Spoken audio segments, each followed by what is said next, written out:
الرحيم الحمد لله رب العالمين والصلاة والسلام على أشرف الأنبياء والمرسلين سيدنا ونبينا ومولانا محمد صلى الله عليه وسلم وعلى آله وأصحابه أجمعين. رب اشرح لي صدري ويسر لي أمري واحلل عقدة من لساني يفقه قولي. Assalamu alaikum wa rahmatullahi ta'ala wa barakatuh.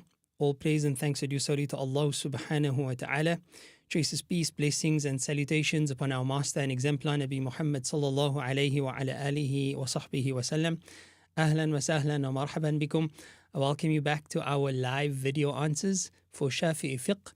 And this session inshallah ta'ala will cover a number of questions that we have received in our previous sessions and on our answers service, bi'idhnillahi ta'ala. And inshallah, we'll commence with those questions. We will also take note of the questions that you may have in the chat. However, we will focus our concentration primarily on the questions that we have received ahead of time, so as to give due justice, inshallah, to the questions by having researched them and answered them according to our reliable text from our reliable scholars. Walhamdulillahi Rabbil Alameen. So ahlan wa sahlan bikum. Let us commence bi'idhnillah with our first question. Our questions for this session include: what is extravagance or israf in a wedding celebration? What is the definition and categories of a mujtahid? And can a woman pay her zakat to her husband? We also have what should I do about waswasa or insinuations from shaitan during my prayer? And why is everything going wrong in my life? Which are the supplications that one could recite to protect oneself from the evil eye? And finally, what is the proper etiquette when reading the Quran? So those are some of the questions that we will strive to answer. We'll do as many of them during the session, bi'idhnillahi ta'ala, as we can. And may Allah grant us the tawfiq to conduct the session with sincerity. May He accept it from us, and may it be a means of guidance for all those who had asked the questions and for everyone else, bi'idhnillahi ta'ala. So let us commence with the first question, and that is: what is extravagance? What is israf in a wedding celebration? So as we know, culturally, there are various practices with wedding celebrations and the like. And when it comes to culture, the general rule within the Sharia is that culture is tolerated for as long as the culture does not contradict or does not go against the core of the principles of the Sharia. So wherever the Sharia and culture can be congruent, then it is welcomed.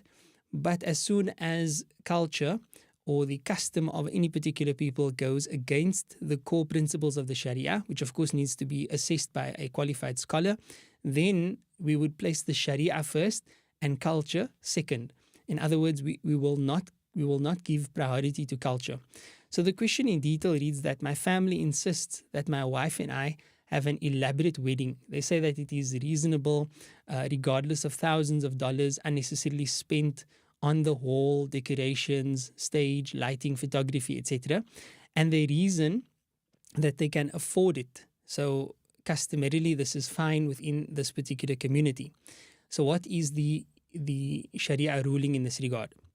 Bismillahir Rahmanir Rahim. So firstly, let's look at a statement by the great Imam Malik ibn Anas, may Allah be pleased with him, the great scholar of Medina and the eponym of the Maliki school of thought, who says that extravagance is taking wealth from where it ought to be spent and placing it where it ought not to be spent. In other words, وَضْعُ شَيْءٍ فِي غَيْرِ مَحَلِّهِ, which is also a definition of hikmah, according to some of the schools of thought. So to take wealth outside of the most important elements from which it should be spent on and placing it elsewhere. So extravagance is spending wealth in a good outlet, but to invalid amounts, right? It is a good outlet, but invalid amounts. Why a good outlet? Because if it was a bad outlet, it wouldn't be extravagance, it wouldn't be wastefulness, but rather it would be sinful. So wastefulness is still going to be within the framework of that which is generally considered permissible, right? But spending it with invalid proportions, like proportions that wouldn't make sense in the Sharia of Allah subhanahu wa ta'ala.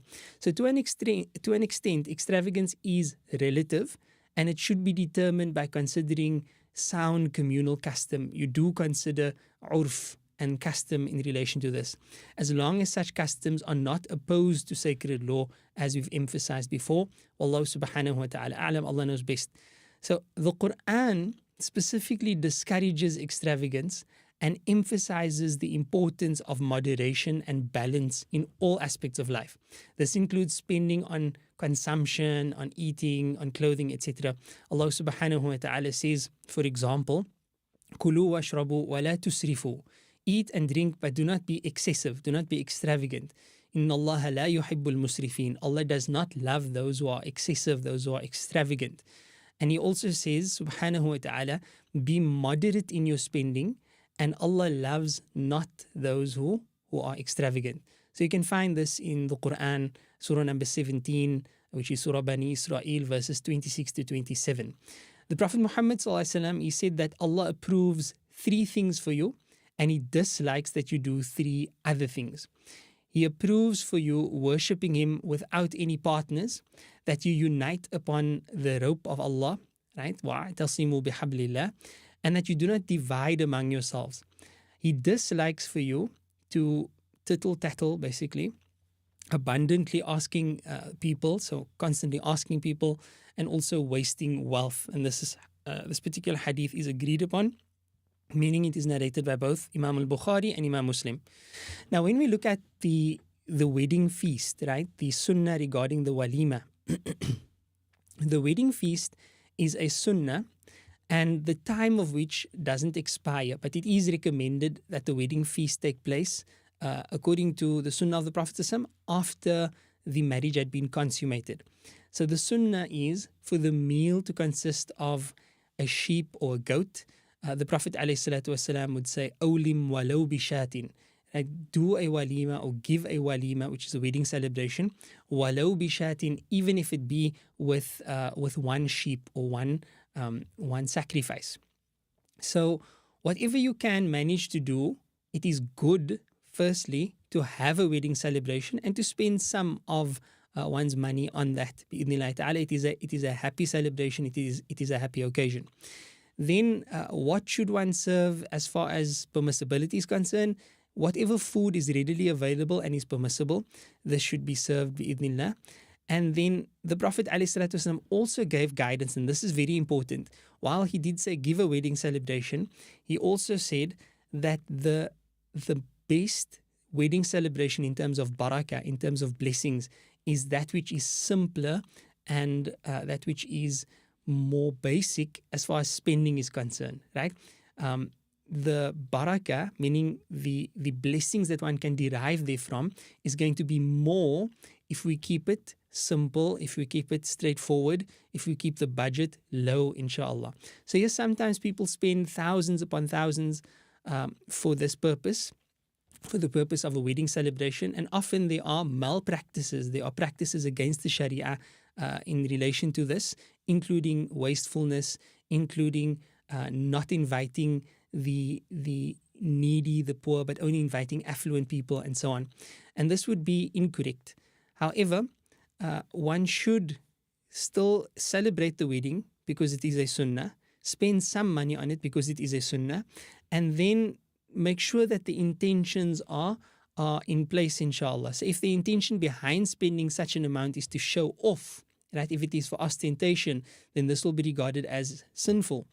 However, if it is done with sincerity, to follow the sunnah, to feed people with a meal from the warmth of one's heart, and to do so in a way that is pleasing to Allah and His Messenger sallallahu alaihi wasallam, if you spend a little bit on that, that is great, bi'idhnillah. And there's no hard and fast as far as amounts are concerned. Sayyidah Aisha radiallahu ta'ala anha, she narrates that the Prophet sallallahu alayhi wa ala alihi wa sahbihi wa sallam had said that the most blessed marriage or nikah is the one with the least expenses. And this is narrated by Imam al-Bayhaqi in his Shu'ab al-Iman. Now we can speak a bit about the problematic factors within wedding celebrations. It is obligatory It is obligatory for whoever is invited to a wedding celebration to attend. That's the first point that we can say about it. But whoever does not respond to the invitation has in fact disobeyed Allah and His Messenger sallallahu alaihi wasallam.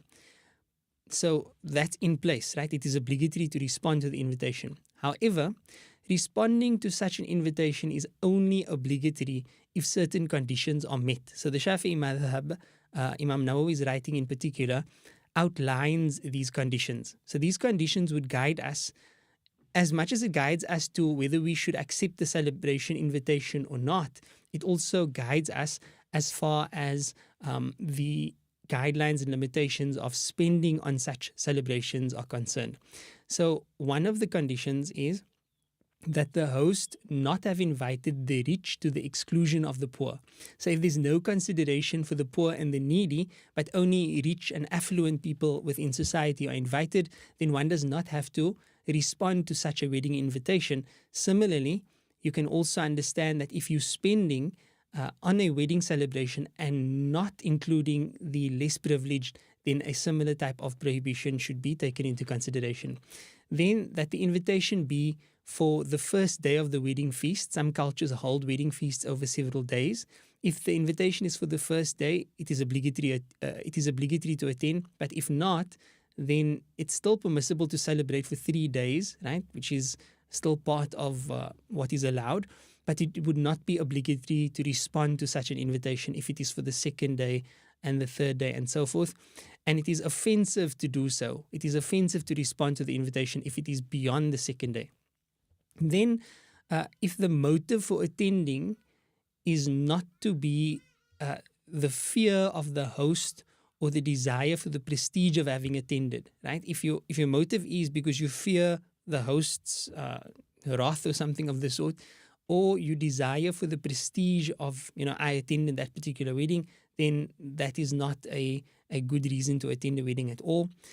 And no one should be hurt, right? No one should be hurt as far as one or whose company is unsuitable because of their vileness. For example, if there are people there or if there's company there who's going to be hurtful, then you don't have to attend. Furthermore, there's no blameworthy traits present at such weddings.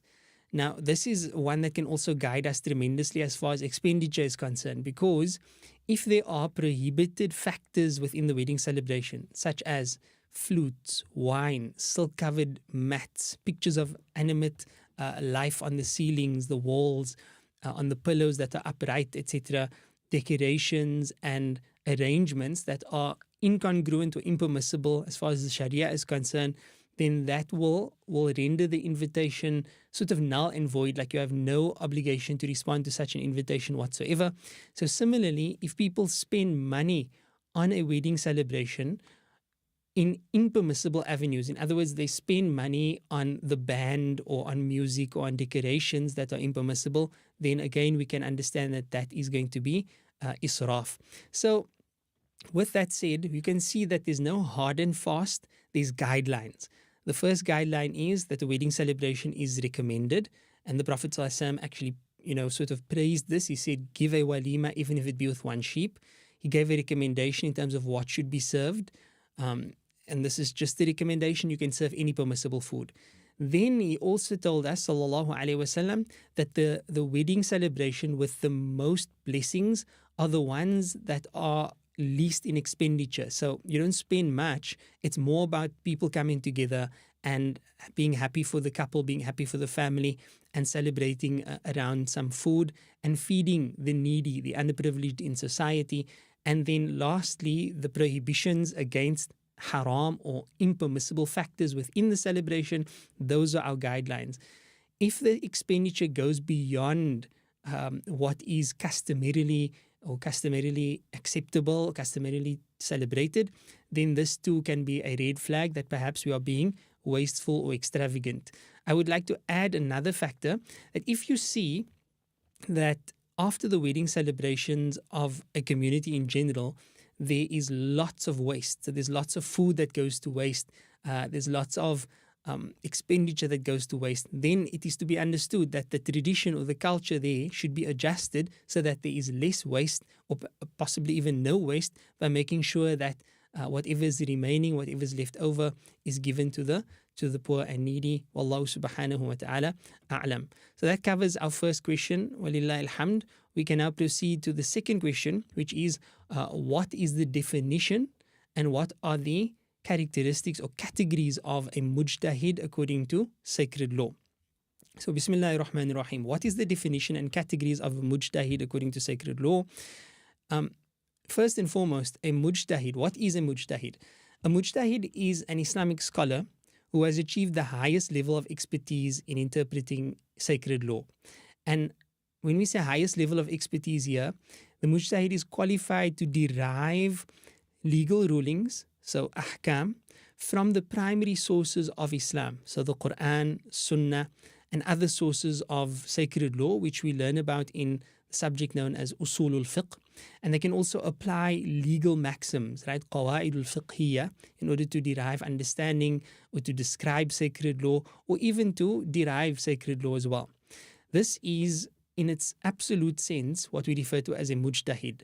And in its absolute sense, we refer to it more particularly as a mujtahid mutlaq, an unrestricted mujtahid. What this means is that this particular scholar derives his information, his knowledge, his results, or his conclusions directly from the primary sources without relying on the opinions or the legal frameworks of any other scholars or from any secondary sources. So such a scholar wouldn't refer to the books of fiqh, for example, or to the books of usulul fiqh, for example, or to the books of mustalahul hadith, for example.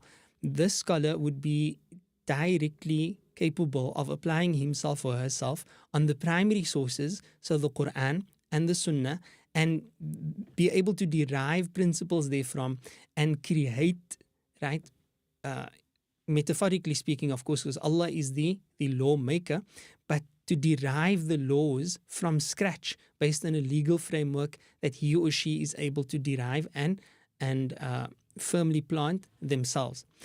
However, this is not the only category of a mujtahid, right? So in an unrestricted sense, we can see some of the mujtahidun are the likes of Imamuna Shafi'i, rahimallahu ta'ala, Imamuna Abu Hanifa, Imamuna Malik ibn Anas, Imamuna Ahmad ibn Hanbal, rahimahumullah ta'ala.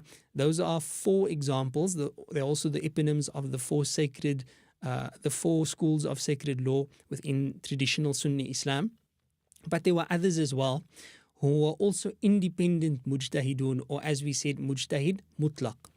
However, there are subcategories of the mujtahid, or the restricted type of mujtahid, which is referred to in Arabic as the mujtahid muqayyad. This mujtahid is restricted in the sense that, yes, he still derives his information from the primary sources, Quran, Sunnah, Ijma, Qiyas. However, he would apply himself within the legal framework of an extant school of law. So, for example, the students of Imam Shafi'i, known in the Shafi'i school as the Ashabul Wujuh, the scholars within the madhab, they are often categorized as mujtahid muqayyad. So they are able to independently derive law from the primary sources, but they work within the legal framework of the Shafi'i madhab, and as such, they derive laws that we can still categorize as being of the Shafi'i madhab. So this is mujtahid fil madhab, right? Another way of expressing it is it is a mujtahid within the madhab. Now the mujtahid within a school uses that framework, as we said, that has been founded by the eponym of the particular madhab in question, of an extant school, and he then builds upon that. So this is, in a very broad sense, the two types of mujtahid. You get more, right? There are mujtahidun fil fan. You get a mujtahid in a particular subject. So he's not an expert in all sciences per se, but he's an expert, an independent scholar within one particular branch of sacred law. For example, mufassir, right?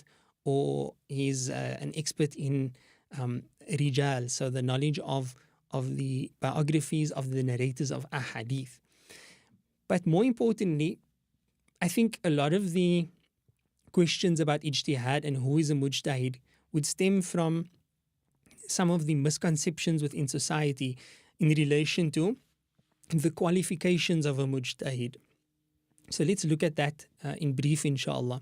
A mujtahid must have the following qualifications, right? Number one, he must have mastery of the Arabic language. The reason why I'm specifically outlining this is because we live in the information age, and as such, it is quite ubiquitous for people to say, I'm a qualified scholar, or I'm an independent scholar, or I've done my research, etc. But it would be good for us to understand when it comes to a truly independent scholar in the strictest sense of the word, there are certain strict qualifications, and then subcategories or less qualified scholars would have to fulfill some of these qualifications, at least to some extent, in order to be considered qualified to do independent research or independent scholarly application within the framework of sacred law. So what are they? Mastery of the Arabic language, as we said. This is to minimize the possibility of misinterpreting any of the primary sources. So revelation is a textual evidence for all intents and purposes. As far as we are concerned, we receive our guidance from the Quran and from the Sunnah, and thus we rely on textual interpretation. So a mastery of the Arabic language is critically important, just so that the person does not fall into gross errors as far as misinterpreting revelation is concerned. Number two, they need to have a profound knowledge of the Quran and Sunnah and the circumstances surrounding the revelation of each verse and hadith. So the asbabul wurud in the case of hadith, and the asbabul nuzul in the case of ayat, which don't restrict the meanings of those texts, but rather provide insight as to the application of those texts in the primary sense.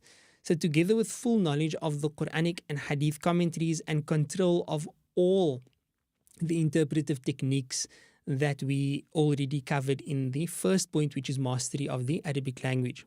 Further, the person requires specialized knowledge in the fields of hadith and in the fields of fiqh. So mustalahul hadith, ulumul hadith, usulul fiqh.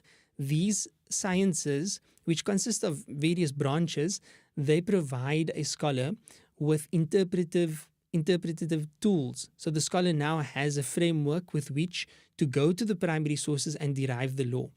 The assessment of narrators is an example. Often people, they find a hadith and they say, look, I'm going to practice on this particular hadith because I believe that the Prophet ﷺ said this, and therefore this is what should be done. But this is an oversimplification of something that's quite complex, because the mujtahid, first and foremost, assesses the authenticity of the particular hadith in question, then looks at that hadith in light of other related material, whether that be material from the Quran or from hadith itself, and then looks at the interpretations of the scholars in relation to that material and applies the rules pertaining to interpretation, Arabic language, and then derives his own conclusion about that particular hadith. So it's not as simple as finding a hadith, reading it, gaining a particular understanding, and saying that this is my way or my practice. This is an oversimplification, and Allah knows best. Further, the mujtahid requires knowledge of the opinions of the Sahaba, the Tabi'een, and the great Imams. Now remember, we said that the mujtahid, in the strictest sense, relies on primary sources only. However, just because they derive their knowledge from the primary sources does not mean that they completely ignore secondary sources. It is essential to be completely aware of secondary sources so as not to, number one, recreate the wheel, as we would say, and number two, so that we don't end up with conclusions that go against scholarly consensus, or what we refer to as ijma'. Because when there's an ijma', when there's a scholarly consensus around any particular issue, this creates an impenetrable fortress around that issue, wherein other interpretations that contradict it will not be accepted, and Allah knows best. It also requires, or mujtahid also requires, knowledge of the science of juridical analogy, right? Qiyas.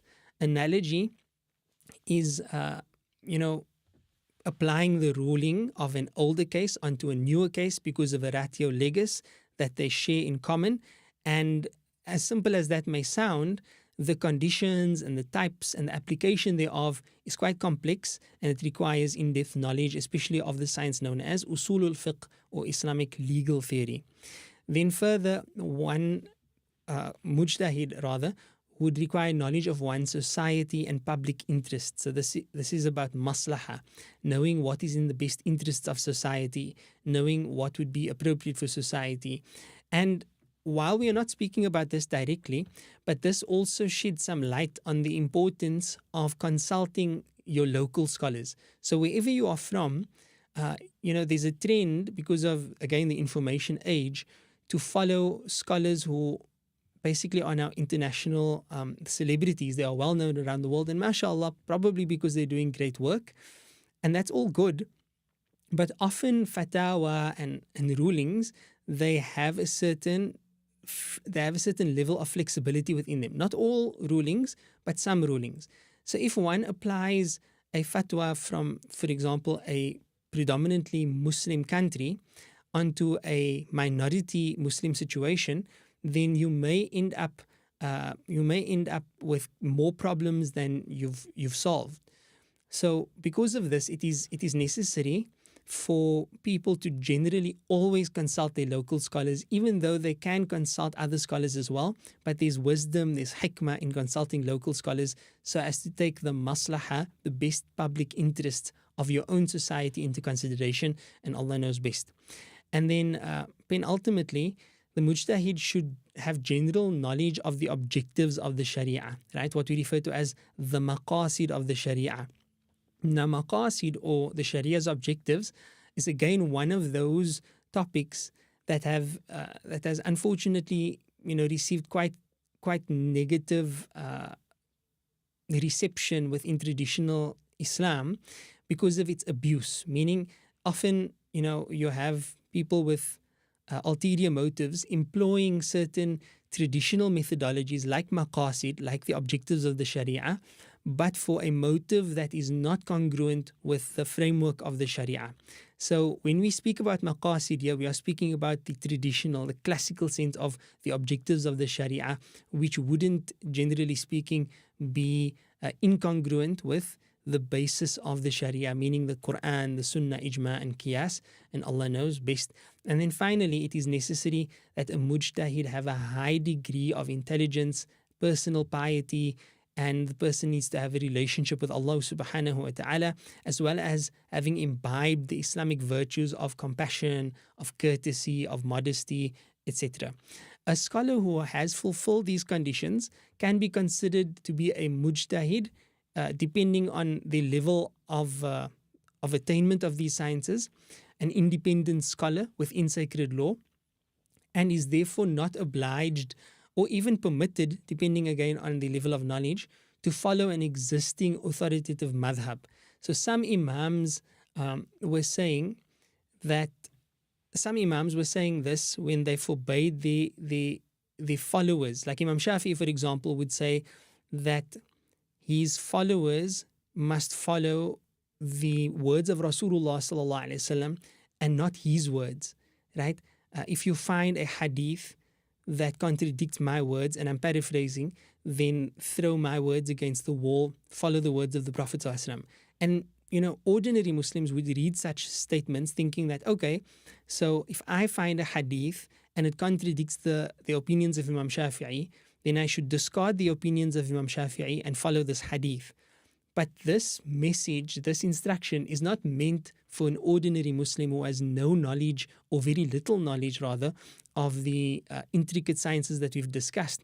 But rather, this is meant for Imam Shafi'i's own students and the Ashabul Wujuh, the scholars within the madhab who works within that framework laid down by Imam Shafi'i, and they are capable of actually discerning whether a particular hadith is, number one, authentic, whether it has a particular explanation, what the scholars said about it, what other ahadith say in relation to it, etc.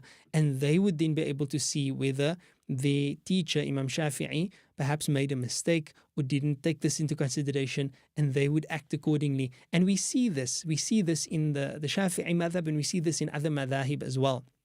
Often you would find, for example, the Shafi'i madhab would say, A, and then the spokesman for the Shafi'i madhab, namely Imam Nawawi rahimahullah ta'ala, he would still say, look, this is what the madhab says, but according to my own preference, this is my opinion. So he still speaks on behalf of the madhab, but at the same time he offers his opinion as a separate point, because he's also an independent scholar and Allah knows best. So for that reason, we shouldn't just take statements like very general statements and think that they apply to us as well, especially when they come from the great mujtahidun scholars saying things like, discard my words and take the words of the Prophet ﷺ. There's a context to that, and there's a specific target audience that it is meant for.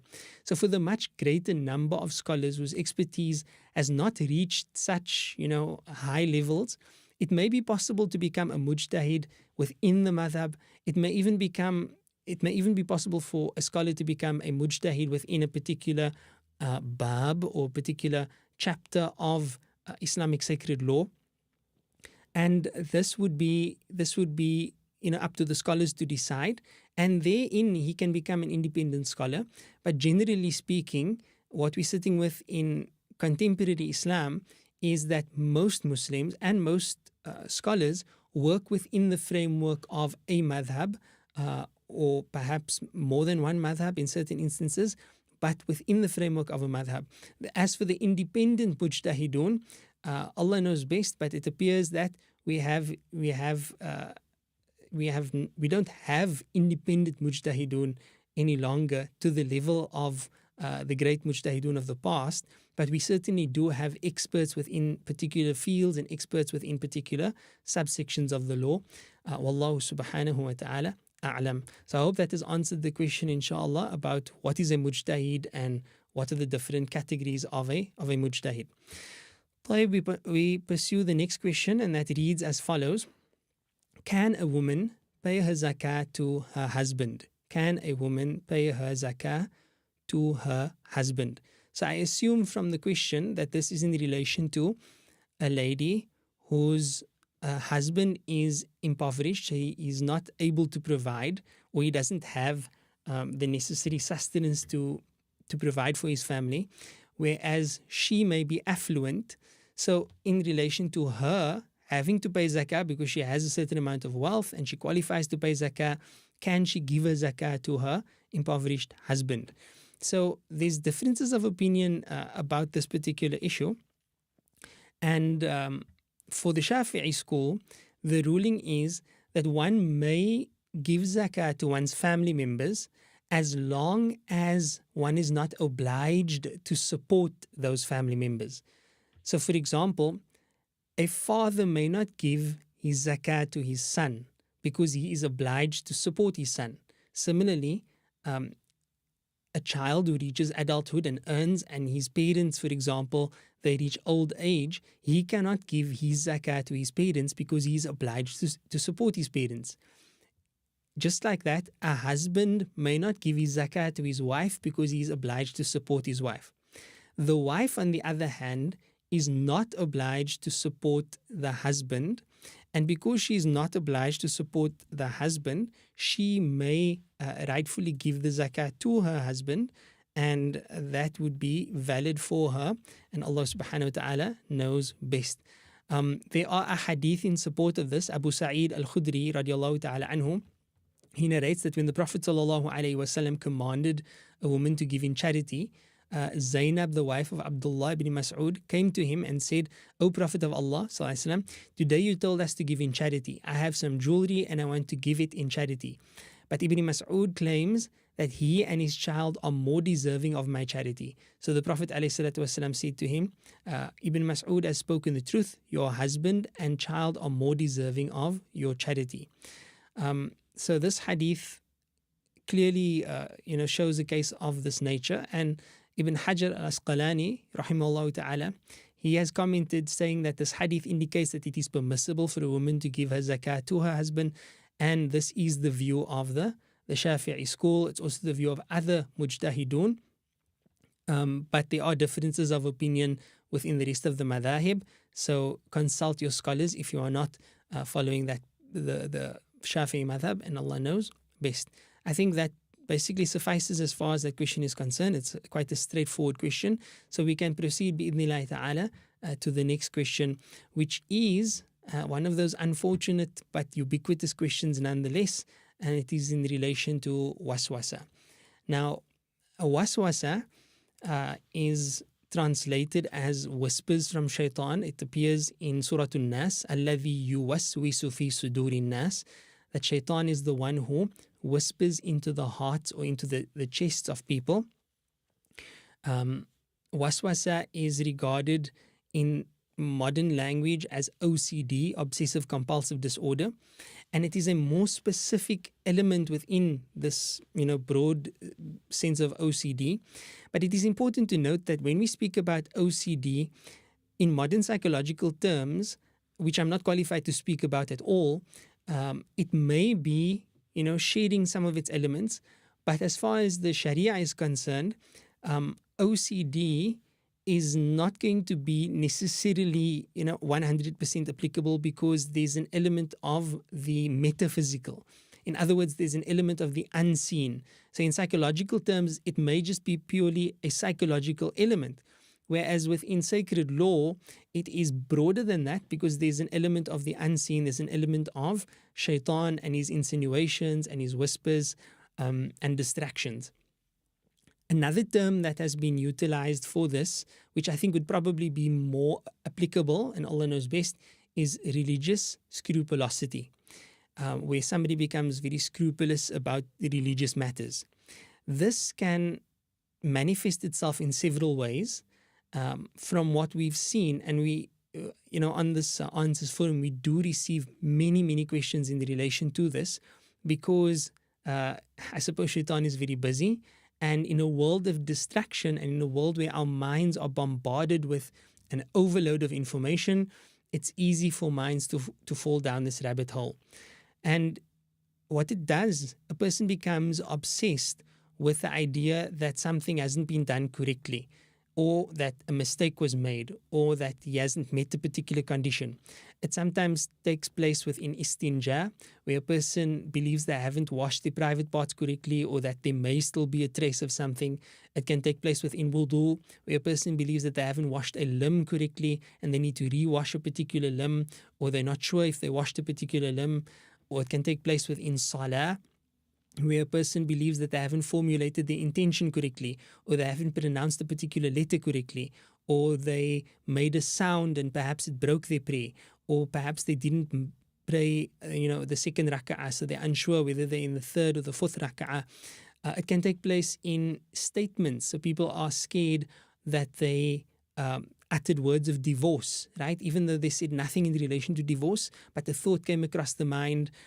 Others would be worried about statements of kufr. So they said something, they laughed at something, they heard something, they thought something. Are they now outside of the fold of Islam? So there are various expressions of this, but there's one solution in relation to this as far as Sharia is concerned. So our general recommendation is that, number one, seek psychological help for this. Number two, seek spiritual help for this. Number three, don't try to apply Islamic law in order to resolve this, because you are only going to make matters worse, right? So asking a million questions about, is my wudu valid? Is my salah valid? Did I break my marriage, etc.? It's not going to help at all. It's just going to feed the waswasa. And the more attention you pay to this distraction from shaitan, the more power you give it, and the further and further it will send you spiraling into this abyss of darkness. So the recommendation is, seek psychological help, seek spiritual help, and absolutely ignore these insinuations. Absolutely ignore them. Don't give any attention to them, and do not act upon them, regardless of how strong they may be. So if you find yourself, for example, in salah, we learn that, look, if you are in the first raka'ah and rather if you are in the second rak'ah and then you're thinking, am I in the third rak'ah or am I in the second rak'ah? Then the ruling is I should assume that I'm only in the second rak'ah and then I complete my salah accordingly. That is under normal circumstances. This is for somebody who faces this type of thing once in a while, every now and then, for example, but generally they know where they are at. But if this is something that plagues you in practically every prayer, or if it's something that occurs in your wudu, in your istinja, in your salah, etc., then this ruling simply doesn't apply to you. Nor does it apply in your wudu, nor does it apply in anything else. So, as an example, in your ablution, if you perform ablution and you're thinking, did I wash this limb correctly? The ruling is ignore that, continue washing the rest of your limbs, even if your mind is telling you, no, you didn't wash this limb correctly. In istinja, you istinja to the minimum degree required. So you, for example, wipe 3 times and use water, and that's it. You don't wash an extra time, you don't wipe an extra time, you don't look, and go deeper as far as wiping is concerned to see if there's anything. You completely ignore it and you carry on. In salah, if you're unsure of whether you are in the first rak'ah, the second rak'ah, or the third rak'ah, you should assume I'm in the greater number as opposed to the lesser number, which is the normal ruling, and you continue in that regard. Insha'Allah, by applying it like this, you will be able to defeat shaitan in this regard. But by giving in, even to the slightest degree, you're going to give power to Iblis, power to shaitan in this regard, and you are not going to be following the rules of Allah subhanahu wa ta'ala. So if you are affected by this, it is imperative that you seek spiritual help. So go to the mashayikh, the scholars who are close to Allah subhanahu wa ta'ala, and ask for appropriate litanies of adhkar. There are, very straightforward litanies that you could be reciting, like the morning and evening supplications for protection from the Prophet ﷺ, or as reported from the Prophet ﷺ, and reciting La ilaha illallah in abundance, and reciting A'udhu billahi minash shaitanir rajim before engaging in any acts of ritual worship. When you experience any form of waswasa, to also immediately take refuge in Allah from the accursed shaitan. And again, as we've emphasized time and time again, it is essential. As soon as you suspect that you are suffering from waswasa, that you are suffering from any form of OCD or religious scrupulosity, remember, Allah is merciful. Allah is not going to put you through this type of trial and tribulation in your deen. That the Prophet ﷺ taught us that Islam is easy to practice, that this is nothing but shaitan trying to distract you. And if you want to be a pious slave, an obedient slave to Allah, that you would ignore shaitan, ignore your thoughts, and just continue doing the bare minimum to ensure that you've covered your salah. And then if you start having waswasa about the bare minimum, you forget about that and you ignore that as well and you continue, right? You block it and you ignore it. One takbir with an intention, that's it. If you are unsure of your intention, you are unsure of your takbir, you just continue. You don't make another takbir, you don't make another intention. If you start doubting your intention, it's from shaitan, ignore it, continue. If you are afflicted with waswasa while reciting, you just continue reciting, you ignore the waswasa and you continue. When you are in doubt about the number of raka'at, that you've prayed or that you haven't prayed, you don't assume the minimum, you assume the maximum, you finish your prayer and you ignore it. Know that this is from shaitan, and if you feel guilty because of doing this, you feel guilty because what if I didn't do this? What if Allah is going to punish me? Is Allah going to punish me? What's going to happen on the day of Qiyamah? This too is from shaitan. You ignore it and you continue. And as harsh as this may sound and as harsh as this may seem, only a person who has been afflicted by this and has been affected by this would understand the reason for the harshness. It is not something that is going to be defeated by logic or by reasoning or by gentleness. This is something that requires a harsh approach, and it is up to the individual to decide if you are serious about defeating this disease, if you are serious about defeating shaitan in this regard, because it is a distraction, then you need to take this seriously and absolutely ignore this. And this is the advice that we find from our traditional scholars like Imam al-Nawawi, Imam Ibn Hajar al-Haytami, great Shafi'i scholars, and we should follow through with this.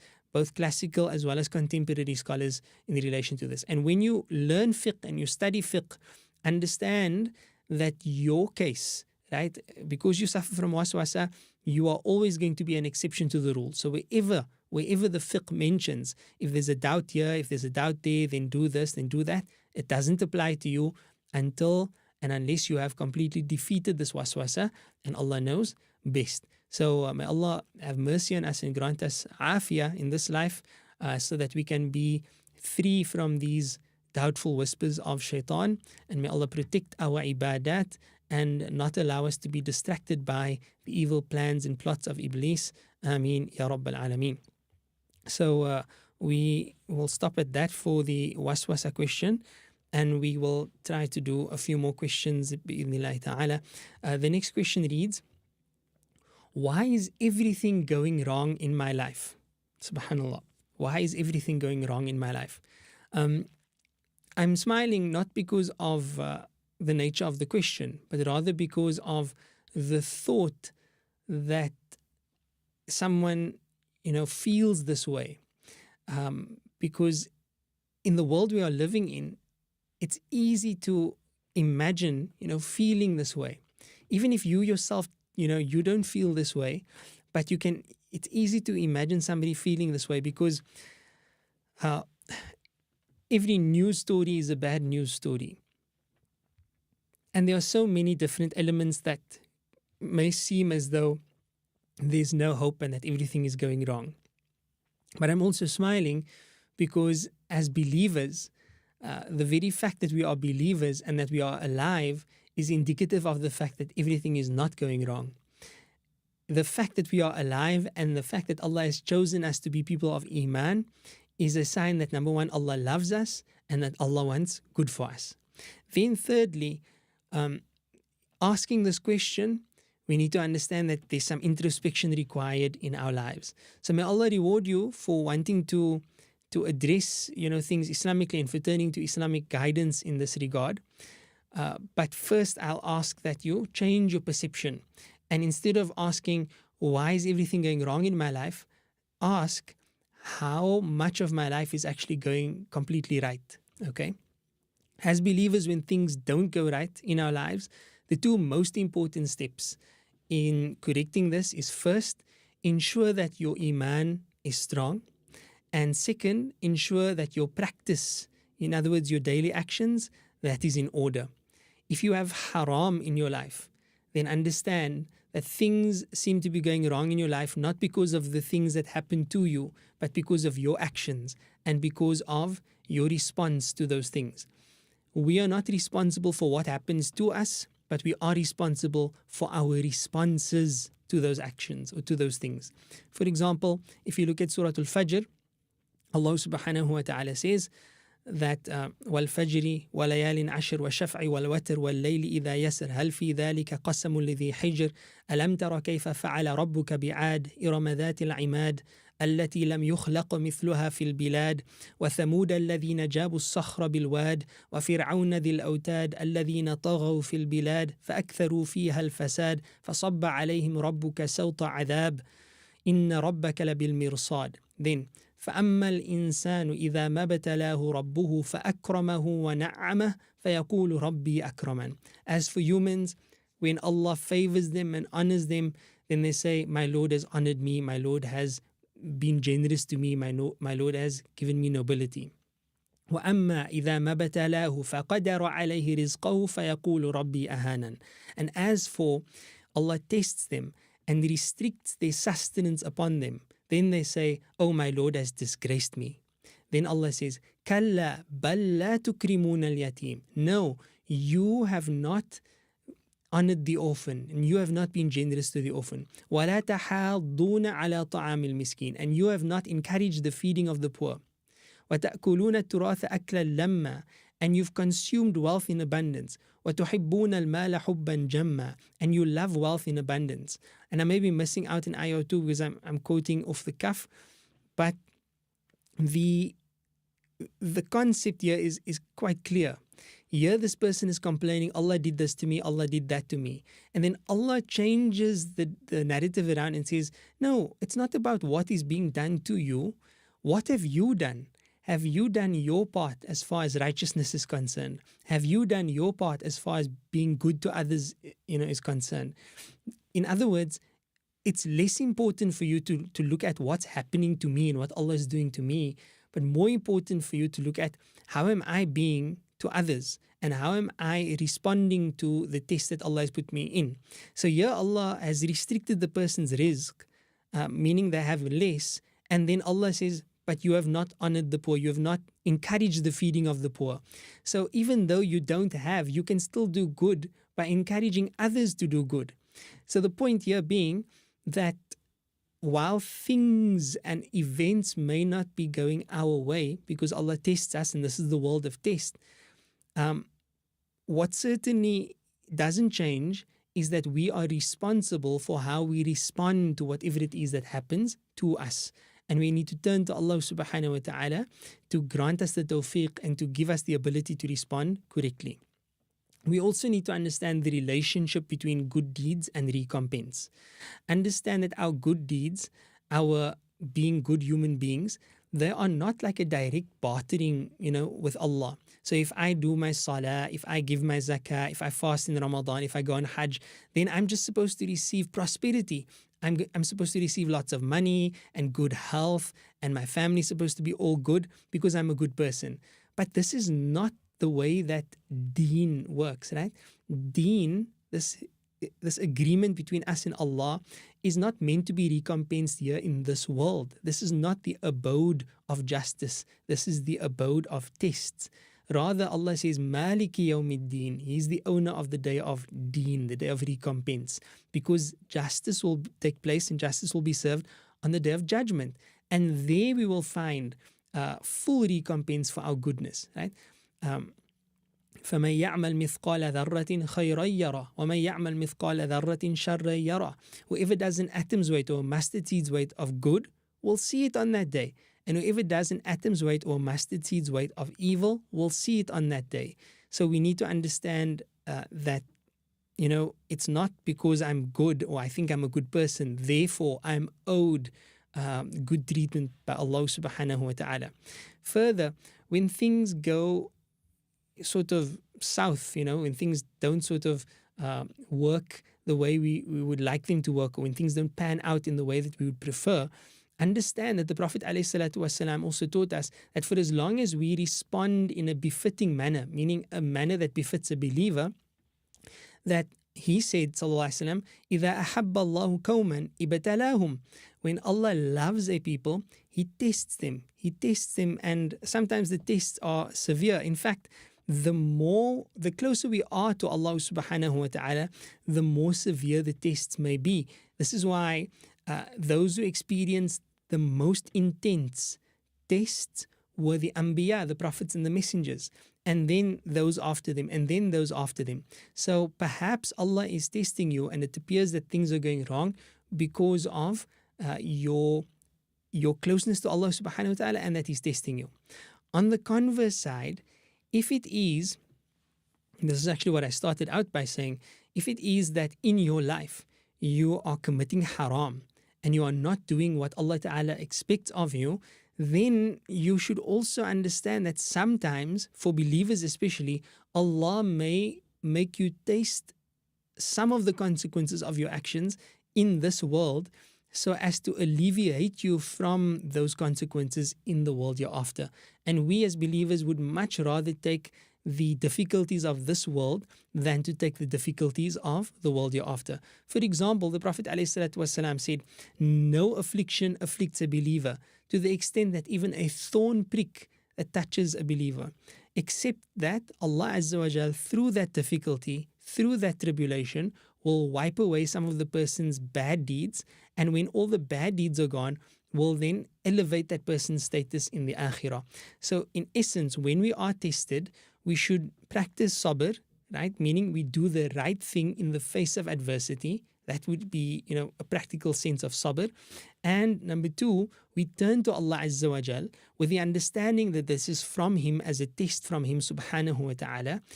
Be grateful for the fact that if we pass this test, it is a means of expiating our sins and drawing closer to Him subhanahu wa ta'ala. And then finally, checking to see, look, okay, these are the circumstances that Allah has placed in front of me, but how do I respond? What is my duty? What would be the best way to deal with this test? And in that way, bi'idhnillah, we will be able to navigate the tests that Allah Azza wa Jal, puts us through in this world, and we would be able to handle them. And we ask that Allah grants us tests that we would be able to handle. And we know that la yukallifullahu nafsan illa wus'aha. Never will Allah burden a soul beyond its capacity. And this is something that is really motivating for me personally, in that as long as I'm going through it, as long as Allah puts it in my path, that means that Allah knows that I am very well capable of handling this test. And if I feel like I'm not, then it doesn't mean that there's something wrong with Allah's system. It means that there's something wrong with the way I'm seeing this test, and there's something wrong with the way that I'm thinking about this test and responding to this test. And it's up to me to make the change. Because إِنَّ اللَّهَ لَا يُغَيِّرُ مَا بِقَوْمٍ حَتَّى يُغَيِّرُ مَا بِأَنفُسِهِمْ. Because Allah will not change the condition of a people until they put their own efforts and change forward. So may Allah grant us the tawfiq. And there are many supplications and adhkar that we can recite in this regard. In general, always keep your tongue moist to the remembrance of Allah. Always recite Quran. Always recite La ilaha illallah. And when you are specifically facing a difficulty, say, supplications from the Prophet ﷺ that relate to it. For example, Allahumma la sahla illa ma ja'altahu sahla. Oh Allah, there is no ease except that which you make easy. Wa anta taj'alul hazna idha shi'ta sahla. And you make huzn or sadness or grief.